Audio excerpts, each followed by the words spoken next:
Welcome to the Civility Project. This is a program that Stephen Henderson and Nolan Finley created, and they're going to tell you a little bit about it in a minute. But really to start to build civility in greater and greater numbers and provide tools to people for how we can do that in our relationships, our workplaces, our communities, everywhere that civility is really needed. So we're very grateful to Delta Dental for sponsoring this program for the past year, and we're in our second year with them. So I'm going to just share the screen really quickly to show a quick video thanking them and for their sponsorship, so that this is available and free to everybody who wants to participate. We are living in challenging times. Politics is polarizing. Racism is rampant. The pandemic is frightening, and families are divided. Tough times require more dialogue and more understanding. But navigating our differences constructively is hard work.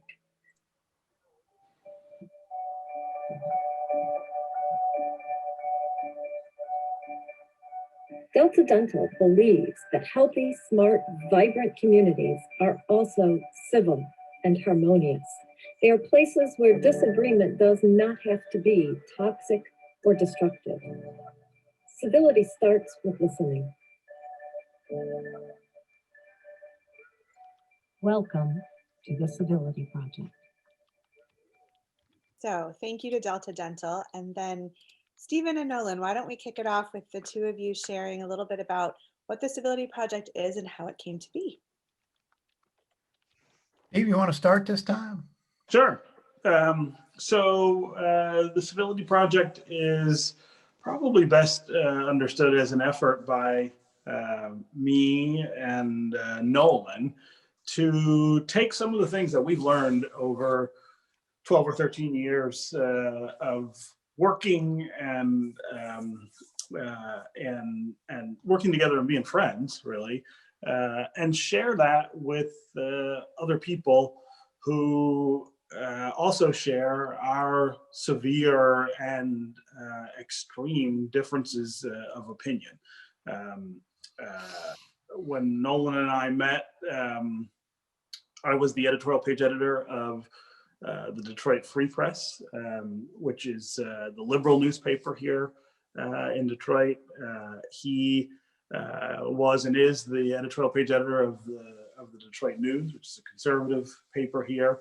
And we met because people would put us together on television or radio or on panels as examples of the extremes and watch us argue.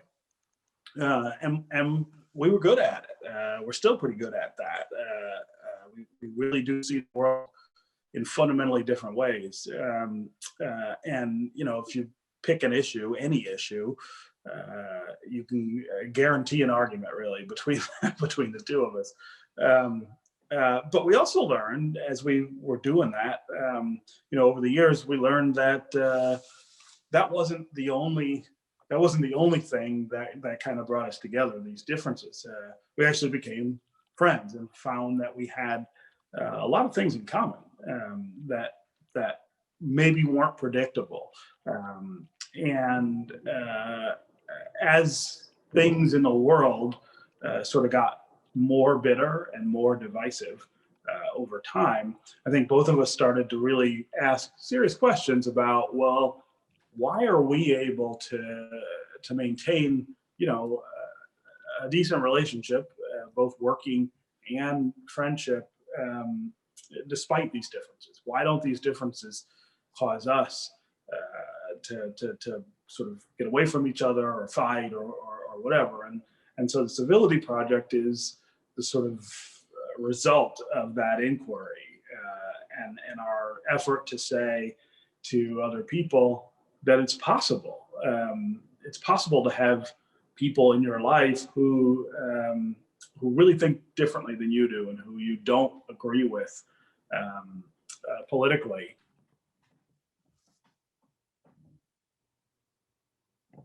You muted, Steve. You just muted, sorry. Sorry, there we go. Sorry. You know, it's easy to walk away from those people. It's easy to say, I don't want to deal with that. But it's actually more fulfilling and more productive, I think, to find ways to find commonalities with people who you disagree with, and be able to have difficult arguments or conversations without damaging the relationship. Yeah, I would build on that by saying I look at this as an effort to combat hate, and hate that grows out of misunderstanding and a failure to communicate. We are in a rapidly changing world, in a world that needs to change in a lot of ways. But change frightens people, and change fosters a lot of passion and a lot of bitterness and a lot of anger and a lot of misunderstanding. I believe that's what we're going through today. And the only antidote to that I can see, that we can see in this project, is for people to have honest conversations, civil conversations, and to stop hating and screaming long enough, try and figure out what the other person is all about. And we started this, as sort of evolved over the course of our friendship over the past decade or so, when, we saw how curious people were about the fact that two people so starkly different could have a real friendship. And that's become even more startling to people, because now we feel the need to bunker up and surround ourselves with like-minded people. We sense there's a lot of danger out there, and there's comfort in being with people who think like you and avoiding people who don't. But that's the wrong solution, and it's the wrong reaction. And so over the course of these years, we've tried various efforts to bring people together in non-threatening situations, usually in a bar. We started out with our bourbon nights with 10, 20 people, just from, some of Steve's friends, some of mine, just letting them getting to know each other in a completely non-threatening environment. And those things grew to about 100 people or more. And people developed true friendships and got to know each other across political lines. And so that's why we thought we would take a more formal approach. And thanks to our sponsor, Delta Dental, we're able to bring this program, to groups like yours. And we've learned a lot ourselves over the years about what it takes to do this, and have to remind ourselves, I know I do, a lot about what it takes to do this. But we're determined, and we think this is an answer, that this can help diffuse the hateful divisions that are growing in our country. So, we started this last year, and we were intending to do in-person events. And then, of course, the pandemic happened. And so we pivoted and we started doing these programs on Zoom, and we've taken them from coast to coast, actually. And we've really reached more people than we ever hoped we would, because we could be virtual.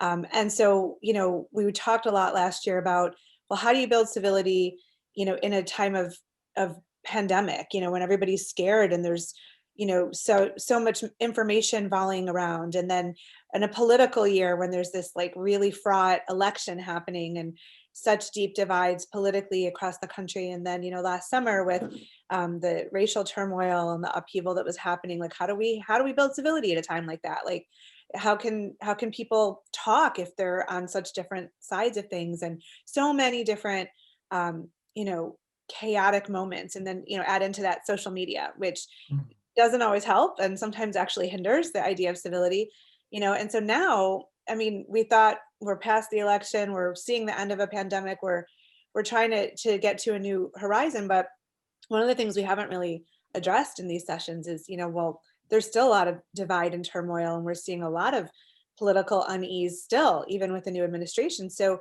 Stephen and Nolan, could you guys sort of address, how do we even begin to talk about civility when we have these fraught times and these polarizing issues? Maybe touch on them a little bit, and then we can get into practical tips. You've got to understand and appreciate the need to be civil in these times, and the importance of talking to each other. And you know, I would explain the process towards civility is, you know, first to achieve civility, I think you first have to build an understanding, a respect for one another.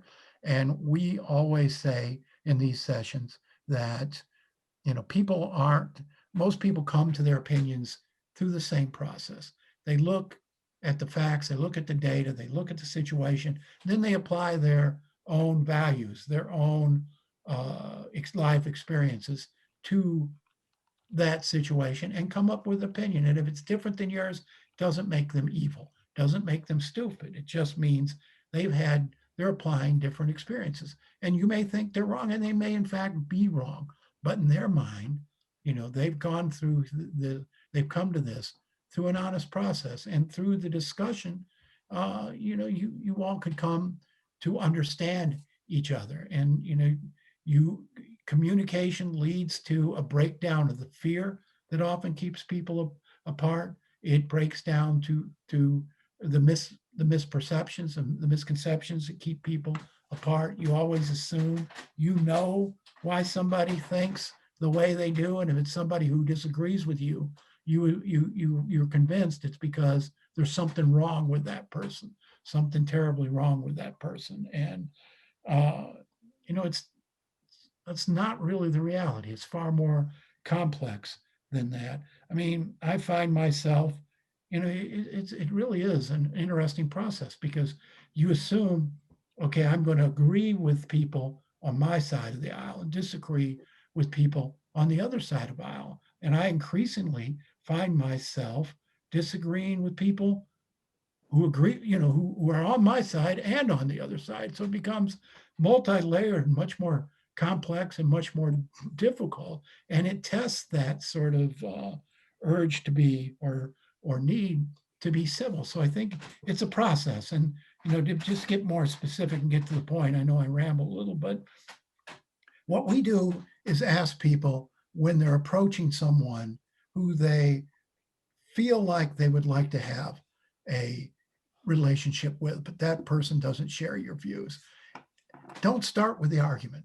Start with the building respect. And the best way we found that to happen is sit face to face and have a conversation about what it is that motivates your political beliefs.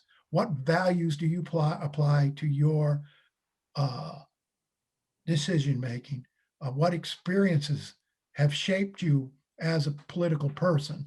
And then, you know, talk about those things and try to gain an appreciation that that person is genuinely different than you and is coming from a different place, and try to understand where that place is. And then move on to the tougher conversation. And when you do, you'll have a greater understanding of, you know, why that there's more depth behind the other person than you might previously have thought. It's not just, oh my God, this is an ignorant, evil person we've got to fix. You know, they have their reasons for thinking what they do. Try to figure out what those are. And then you can move into more difficult situations because you understand and perhaps you trust a little better. Yeah. You know, Lynn, right now, you know, we are at a real low point in this country in terms of the divides that are on display, and the willingness of people to act, not just talk, but act on their instincts to be uncivil. You know, I don't think you can talk about civility right now without talking about what happened January 6th at the U.S. Capitol, when you had a mob inspired by the President of the United States at the time attack that symbol of our democracy and try to disrupt, in fact, one of the most important parts of that democracy, which is the formal counting of votes in a presidential election. And look, you know, that happened that day, but the feelings that inspired it, the people who were inspired by it, they're not in any different place right now than they were then. I mean, the idea that somehow this couldn't happen again or couldn't happen on a larger scale is quite false. And, you know, we're really clear when we talk about the Civility Project that, you know, we're not asking that kind of behavior. We're not saying that you've got to be civil to people who want to suppress the rights of other people or your rights. We're not saying you've got to get along with people who want to overturn elections unfairly and disenfranchise millions of voters. What we're talking about is, I think, far more in the personal spheres that we all live in. Who are the people that you deal with on a daily basis? The people who you go to school with, the people who are in your family, the people who are in your church or in your neighborhood, and how you build civil relationships with those people, and how you find common ground with them. You know, one of the important dimensions of doing that, I think, is pulling away from the kind of behavior we saw on January 6th.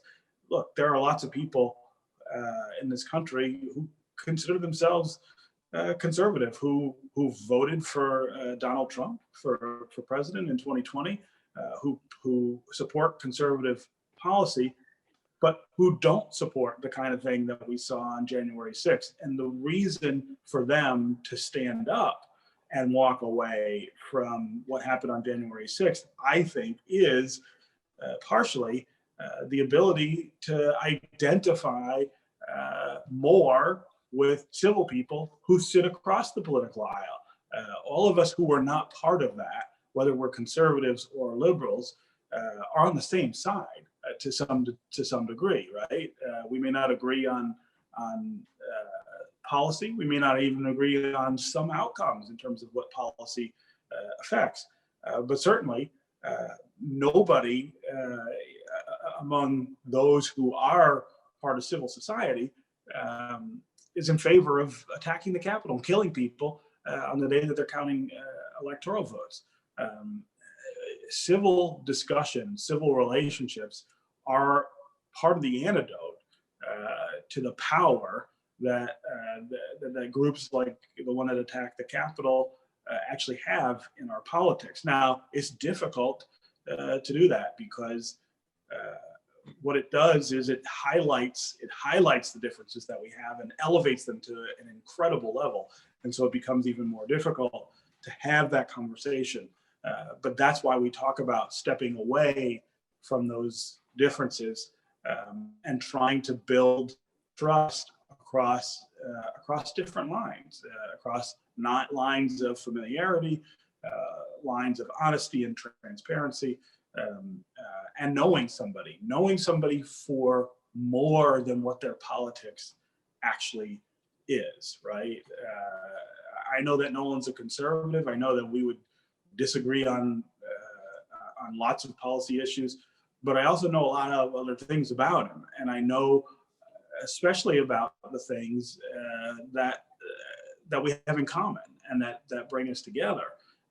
That's why we can talk or argue about these things and not reach the level of what we saw on January 6th or the kind of other uncivil behavior that we see every day on social media and in other forums.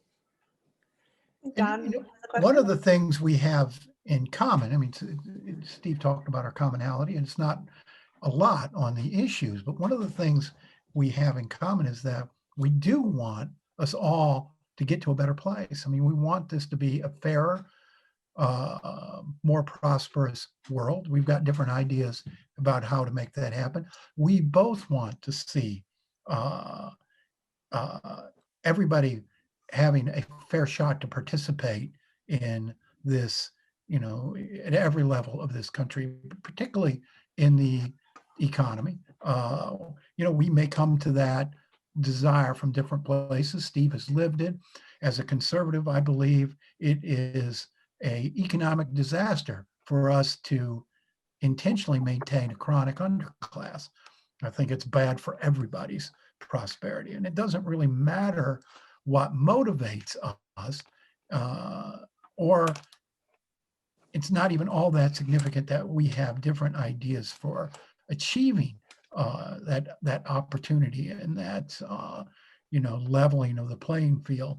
It's the important thing is the fact that we want to get there, and if we can talk about the goal, we can have perhaps a calmer, more productive discussion about the methods of getting there. We may not entirely agree, but we may come to some point where we can agree enough to make some progress and to get some things done. And I think that's what's desperately needed in this country. We have too many folks out there convinced that there's no way for them to come together on any sort of practical solutions.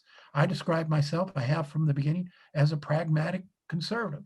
I have conservative principles, and I would love if every policy mirrored my personal politics.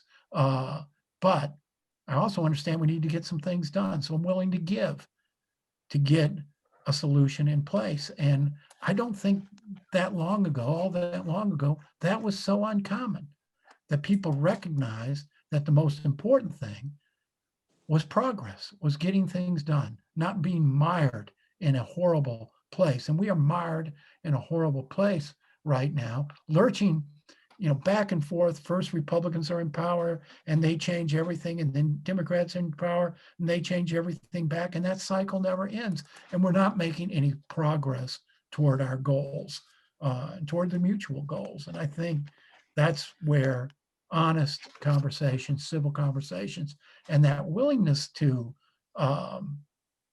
move off hard positions, where that gets us. And that's true at a macro level, and it's true in our own personal relationships and personal lives. Don, you have a question? Yes, and this is a wonderful conversation. I've found that in the last year that it's been increasingly difficult to have friends and associates, even on our Facebook page, where all your high school reunion friends are back together, and a lot of my former students are out there. I find that there are fewer and fewer posts about topics relating to what's going on. And I've talked to a few people who've said, it's fear. I just don't want to go down that path. How do you help people overcome their fear of engaging in conversations like this?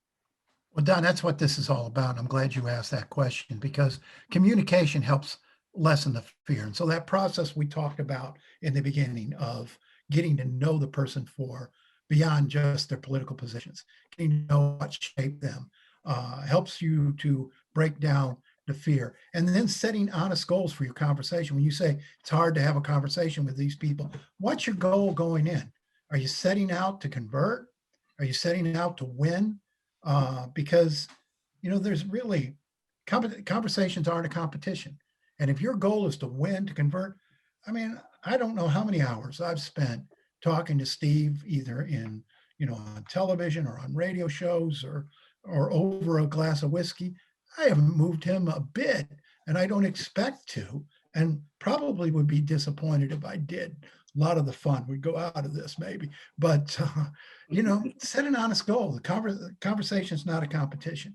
You're out there to understand. You're out there perhaps to learn. You're out there many times to test your own positions, to see if there's might be something you don't fully understand or you might have gotten wrong. But set that honest goal with an understanding that we are not going to walk away in the same place, but we might walk away thinking a little deeper, stimulated by the argument, by the conversation, eager to engage again, eager to learn. It's that can be a very rewarding experience, more so perhaps than speaking in an echo chamber, where you're talking with somebody who's always saying, yeah, that's right, man, you got it. How much fun really is that? And how much do you learn? And how much do you actually sharpen your own viewpoints in a conversation like that. Yeah. And so set that honest goal. And, Steve talks very eloquently about listening and the art of listening in a conversation, because a conversation is about more than talking. Yeah. I mean, the fear that you're talking about really is fear that, the conversation will degrade into a fight that damages the relationship. And that's a real fear. I mean, how often do we see that, not just among friends, but how many people who have said they can't talk to people in their family right now because, the argument gets too bitter, the insults start to fly, and now all of a sudden, Uncle Joe is just not somebody you want to talk to anymore. That fear, the antidote to that fear is, again, knowing more about that person and building the trust that exists in the relationship to protect it against that argument. The idea of civility that we kind of operate with is not avoiding difficult conversations, but creating relationships that are strong enough to withstand them, right? So you've got a relationship that maybe you do get an argument with somebody, maybe you do have real disagreement. The relationship itself, though, doesn't suffer. Nolan mentioned listening as one of the key parts of what we talk about when we talk about civility. He's right. The ability to listen to one another is something that, to really listen to one another is something that just is slipping away from us, especially because of the prevalence of things like social media, where nobody's listening to anybody. Everyone's just kind of shouting what they think, and more of the distance that exists between us. But we talk a lot about the art of listening and what that actually means in the context of a civil exchange. And it's just this is a little different than what most of us think about when we think about listening. I think when we say that word, most of us think, well, I'm listening when I'm not talking, right? If somebody else is talking and I'm not talking, that means I'm listening, which is not exactly what we have in mind.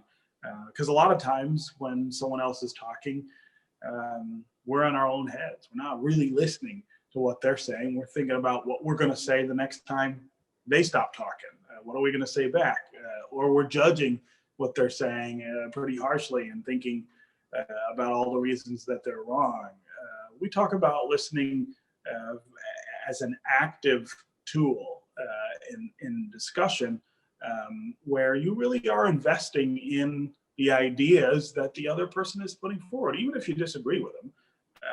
You are spending the time that they're talking, really trying to understand what it is they're saying and why they might believe that, what leads them to that conclusion.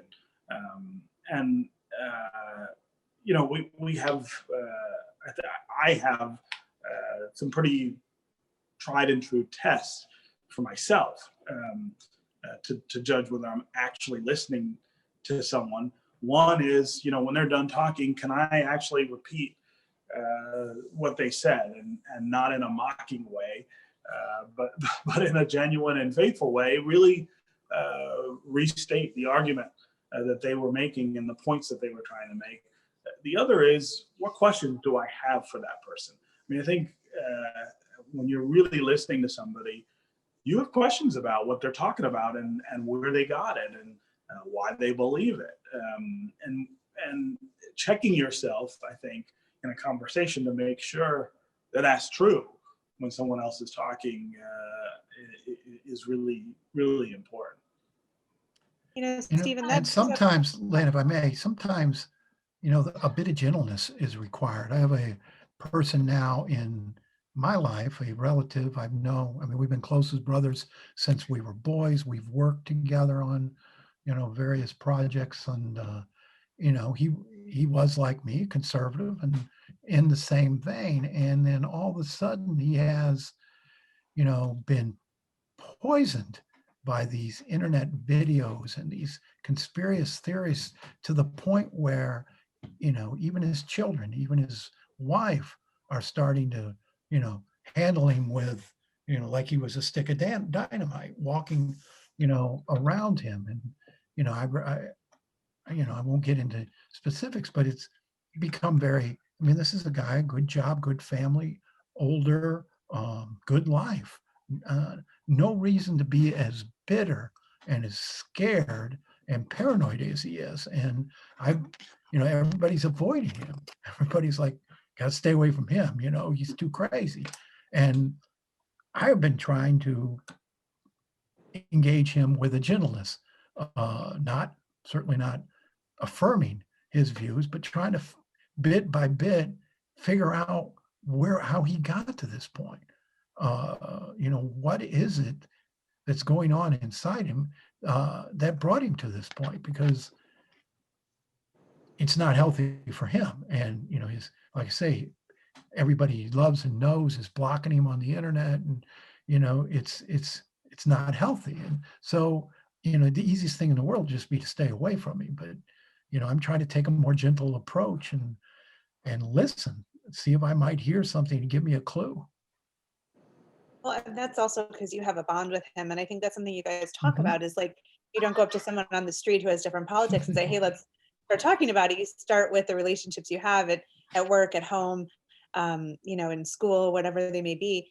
But it's interesting because something that you said, Stephen, also about listening is when you can ask questions after, it's like you have the confidence to know that you'll get your chance to speak your mind, but it's really being comfortable in probing deeper and learning about the other person, which I think means that you kind of have to want to hear what they have to say. And it seems like a lot these days, people don't. It's just they want to shut out anything that's opposite, like almost from a fear, Nolan, like your relative might have, Yeah. that, if somebody else gets something, I lose something. So there's this fear driving the divide. So I wonder, how do we work with that? How do we understand that people might be bringing these fearful stances and that's preventing them from civil conversation? Where do we begin? Well, in this case, obviously he's under the influence of some really awful stuff on the internet. And I'm trying just one step by step in a very gentle, non-argumentative way, because there's absolutely no point in getting in an argument. Just talking to it, talking down. Here's what I know about that. Here's, here's what I think might really be going on there, and trying to, but it is hard in a world in which social media, in which the internet is fueling so much misinformation and so much hate, really, so much paranoia. In this fight for civility, we are up against some really powerful forces, and forces that have become more powerful over the last few months. Yeah. One of the things that Nolan and I did that kind of led us to, I think, understand more about why we're able to avoid, some of the kind of things that we see, the uncivil exchanges that we see, was an exercise that came to us through the NPR program called StoryCorps. And for those of you who don't know, the StoryCorps is an effort to kind of capture American stories about their relationships, stories about how people relate to one another, how they know each other, and how they work through, the difficulties that come with every kind of relationship. And so StoryCorps came to Detroit, I think in 2017.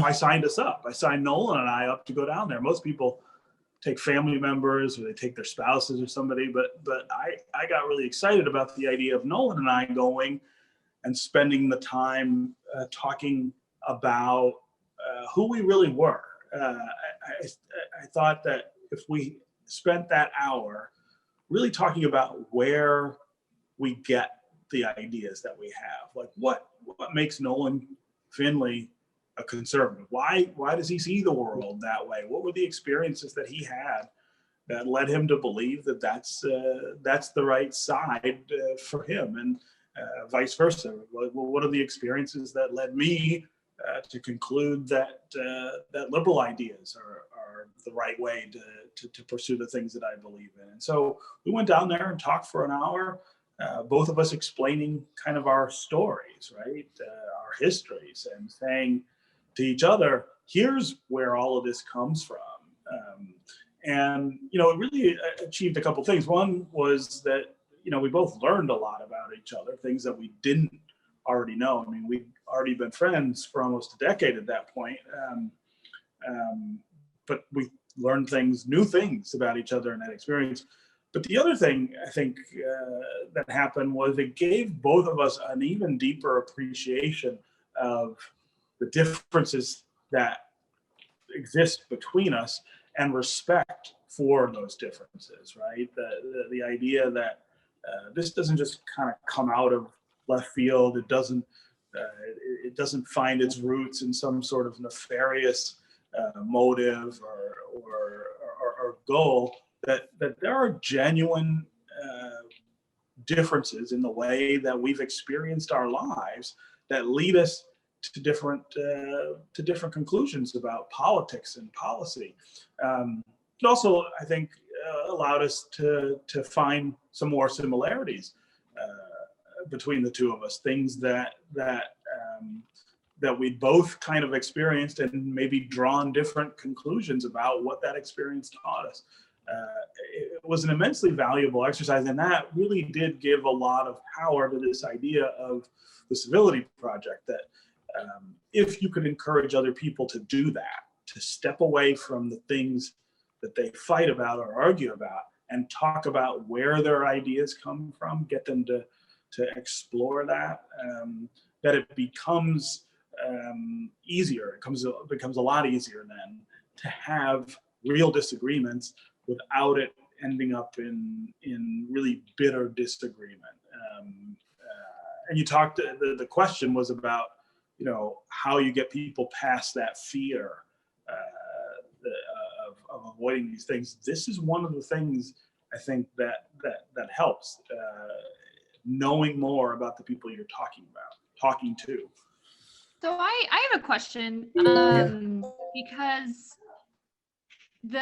even just listening in the past 20 minutes or so, the theme that keeps coming up is obviously connection and making connections with people and getting to know people. And I don't know if you guys have touched on this, but that is very difficult now. Yes. And I obviously have young children who are popping in and out of the Zoom screen. One of them is 4.5, one of them is 2.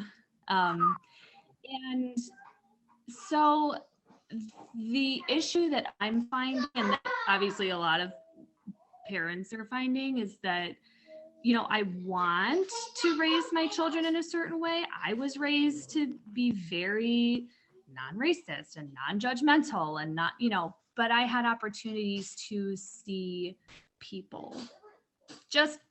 I had opportunities to see people. And, I have, over the past year, there are so many resources that are available, but they're all virtual. They're all online. It's all videos you can watch. It's which are fantastic, but putting that into practice is not really practical at this point. Like, my son was at a daycare, which had amazing representation. Like, all of his teachers were so diverse, but he's not in daycare anymore. And we just decided not to do kindergarten because, of this situation. And so the issue that, I'm kind of finding is that when you're not able to make those connections, the only place you have to go is virtual. The only place that you have is online, is social media. And when we've already kind of spent the last few years closing our circles and closing our circles and closing our circles, our circles are only this big now. And there's really nowhere else to go at this point. And so that's kind of the struggle that I specifically am finding. I mean, I don't know if anyone else here has children, No, but I think we've all, it's a problem that I think like some of the things are not going to change. Like I think you guys probably know you're in virtual school as well, you know, like yeah. that is going to, we don't know how much longer that's going to be. And so I think there's just a hindrance in connection that's a very like physical problem. I think that's a So good point. that's And, kind of you the know, issue you know, we've right all, now. we're all experiencing that, Valerie, and I think hopefully hopefully we're nearing the end. I like to think we're nearing the end, but it is a detriment, this virtual world. I mean, it's a detriment to developing those types of relationships. I wrote a column a month or two back wondering whether distance learning would result in distant kids, because, you know, I see my then 3-year-old granddaughter trying to do preschool virtually. And I'm thinking, oh man, this is just not what it's all about. You know, preschool is about touching, feeling, and all of that. But, you know, I think the wrong place, or one of the worst places to try to start a civil conversation with someone you don't really know is online, is, you know, over a social media platform. Anybody who's got a spouse or a significant other knows how mixed up communications can get when you're simply reading something on a screen and not reading the body language and not hearing the tone of voice. It's extraordinarily hard to do those conversations, you know, through texts and emails. Not much better by Zoom, but a little better. And so it is a challenge. And I wish I had a good answer for how to overcome it, but I certainly wouldn't get into the most difficult conversations over text or email. I think that's a recipe for misunderstanding. Yeah. Well, and you know, social is itself driven by the sort of antithesis of what we're talking about here, right? The culture of social media is rewarding of insulting behavior and negativity and the most outrageous kinds of things that people say. The other thing that it rewards, of course, is a cordoning off of ourselves from people who we don't agree with, right? The whole block feature on Twitter or on Facebook, which of course is not good. It's not good enough to just use it. You know, you always got to announce that you used it. I blocked this person. I'm never talking to that person again. I don't want anything to do with them. All of those things are kind of the antithesis of the idea of civil discourse. And so when we live in these spaces as much as we do, it becomes even more difficult to come up with you know, ways to engage more civilly and ways to build more trust. I do think you have to do it in person as much as you can. And of course, you know, as you're pointing out, that's harder because we're not supposed to be together right now. Yeah. We're not supposed to see each other, but and the world's changing again. We Yeah, had go ahead. like an incident early last summer, and I mean, it wasn't an incident, but it was a moment for me when I was like, oh crap. Like, it was a moment where we were at the park, and I mean, I'm white, obviously, but we were at the park by ourselves. There was nobody there, and so we were not wearing any masks, you know. And all of a sudden, like, people started showing up. You know, some of them were wearing masks, some of them weren't. This is still very early, you know. Sorry, this is them screaming in the background. But, you know, this is still very early. So some people were kind of like, well, maybe you have to, maybe you don't, you know. But we were by ourselves in the park and I didn't bring any.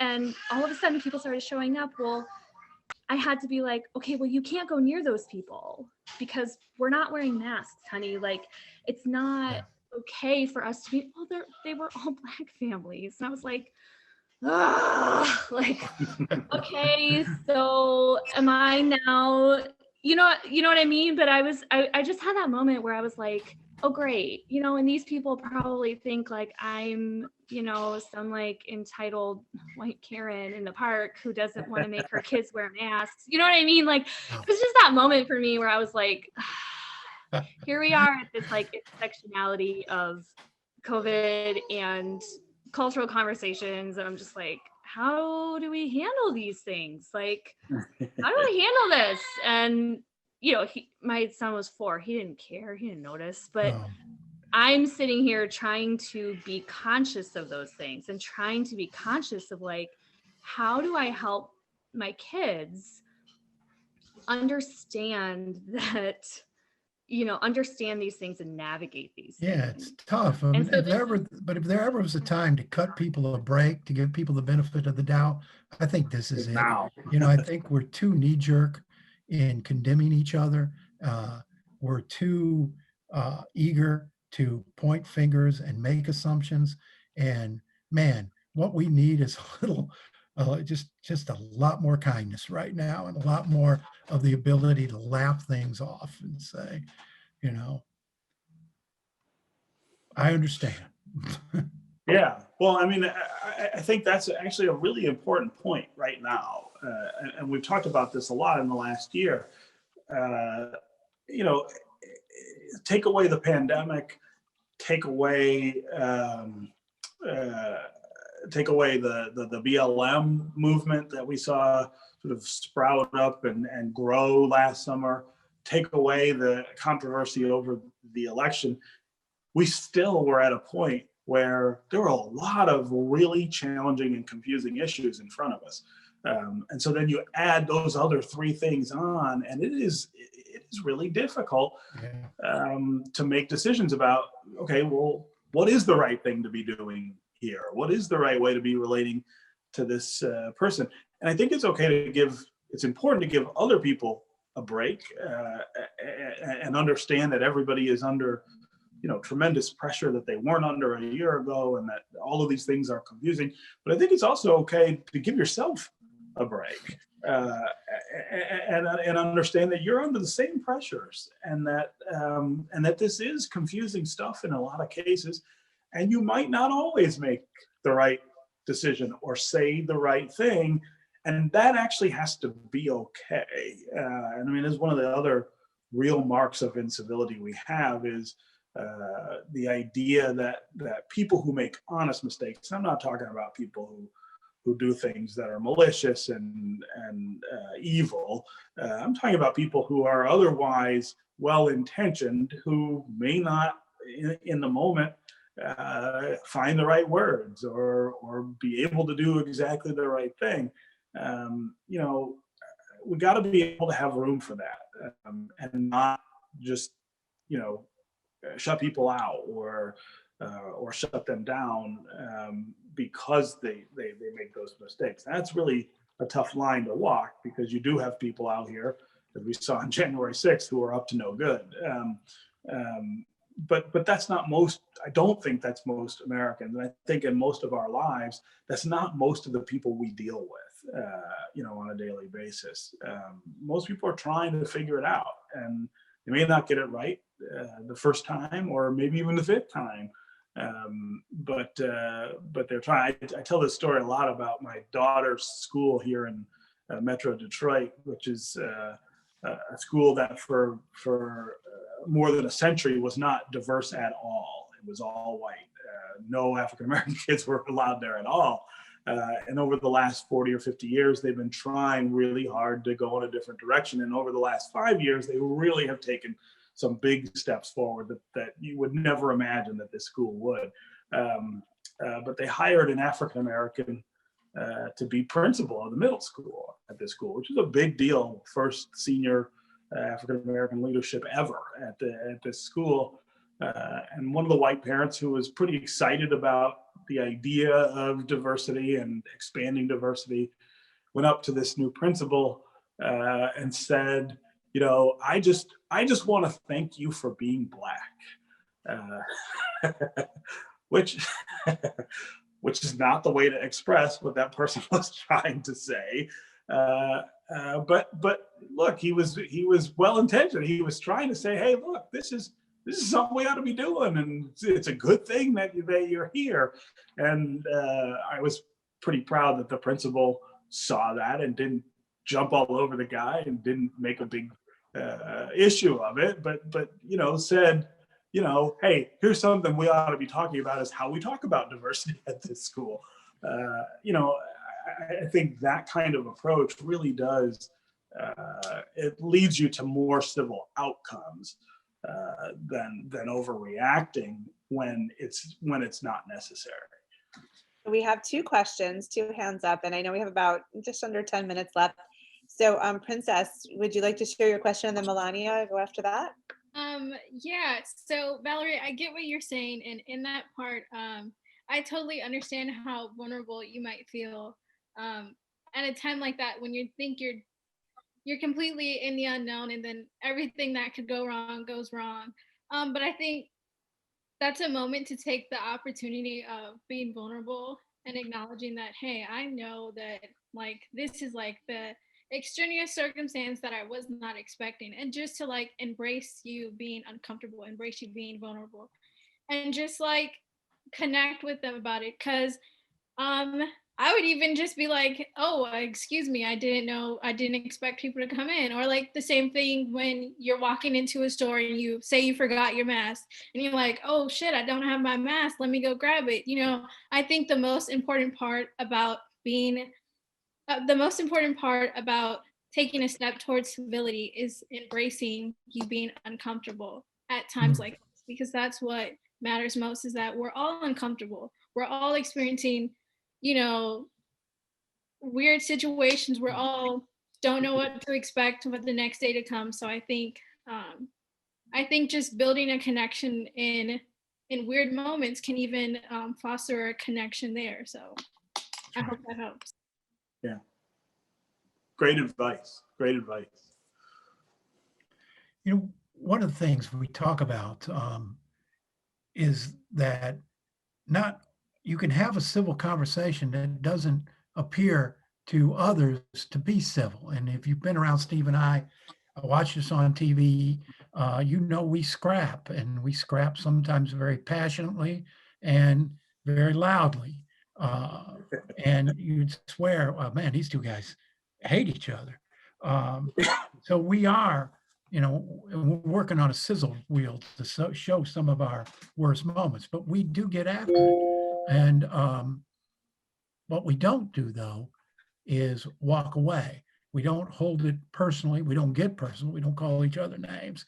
But we don't walk away from the conversation, and we never assume, well, boy, we're not going to do that again. We always sort of know we're going to do that again, and not just because that's what we get paid to do, but because that's our commitment. And so I think don't confuse this, the civility with docility. I mean, we do get after it, and it's okay. Yeah, fun sometimes. Melania, did you want to ask your question?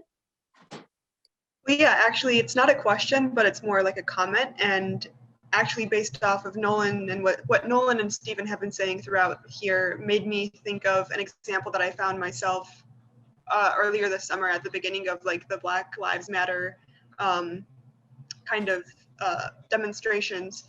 And at the time I was looking for summer internships, and I'm not sure if anybody here is familiar with her, but there's this lady named Kristen Ruby who has her own public relations firm called Ruby Media Group.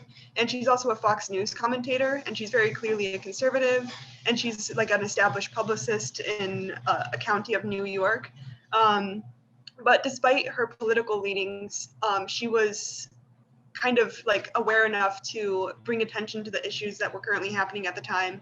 And she decided to bring on two panelists who were Black activists. One runs a company that helps to employ and bring awareness to employment opportunities for ex-convicts. And the other, I think, just runs a nonprofit.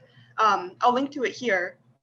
But I think that what came out of that conversation. She has like the whole webinar uploaded to SoundCloud, and then she has it embedded in the post that I just linked. But watching that was kind of interesting because sometimes you don't expect somebody to be that civil when it comes to discussing differing political views and different perspectives. And even though they did seem a little bit like kind of like a little bit not rude towards each other, but a little bit standoffish, it was a fruitful conversation in my opinion. And I think it was a good idea to kind of publish that on her own like behalf. And also just based on that, I think when it comes to like reacting to different things that happen on different political lines, like the insurrection on January 6th and the Black Lives demonstrations during the summer, it's important to realize that sometimes people on different sides of the political spectrum want the same things, but they don't necessarily know how to express those things properly, like without, you know, insulting another person, or at worst, like creating violence. So sometimes conversations like these, whether it's a small PR firm like Ruby Media Group doing something like this, or like Brooke Shields, like Brooke and Shields on PBS NewsHour, which is something that like I watch all the time. Mark Shields and David Brooks. Sorry, I always forget their names. But like having exposure to those types of conversations is good as well. It is good. And I think you make a good point in that. Don't isolate yourself in terms of your information sources. Don't simply listen to the information sources that affirm your opinion. And that's what's happened a lot to the news media, particularly the electronic news media today, is that we've got too many of these cable stations that have picked up sides. And then people watch only those stations, only those outlets that echo their own opinions. And so they're getting that slant day in and day out. Expose yourself to a wide variety of viewpoints, a wide variety of sources. You'll learn more that way. And the other thing I would say is, you know, we always get to questions. How do you talk to people who are just stubborn? How do you talk to people who are just wrong? And, you know, the thing I always say to that is maybe lose your self-righteousness. You know, don't be so smug going into the conversation. You know, ask yourself the question, you know, maybe I'm wrong about something and maybe I can learn something, and maybe you're not. But if you approach a conversation, you know, like a missionary, like you're trying to convert, I think you've lost the possibility of having a productive conversation. So don't come in so smug that you can't hear what the other person's saying or won't hear. So to wrap up, do you guys want to add any last thoughts, Stephen and Nolan? No, just it's a good group. Yeah, this was a good group. Chicago, I love Chicago, and yeah. Well, you guys, we do send out a monthly newsletter about the Civility Project with additional resources and events. And so if you'd like to be part of that, feel free. I'll put my email in the chat, and you can let me know how to add you to the list. And we really are grateful that you guys reached out to us and invited us to take part. And I hope that you get lots of additional exposure. We'll put this on our website, and hopefully people will be watching it and tagging back to you guys in the future. So thank you so much. thank you all. Thank you, Thanks guys. to DePaul. Thank you. Thank you all. Thank you guys. And if anybody in the audience wants to drop their emails in the chat, feel free to. So we can further connect you guys with anyone who you may want to get in contact with. So we'll leave the chat open from now until later. Thanks. So much. Good to Thanks, be with you everybody. all today. Thank you. Bye.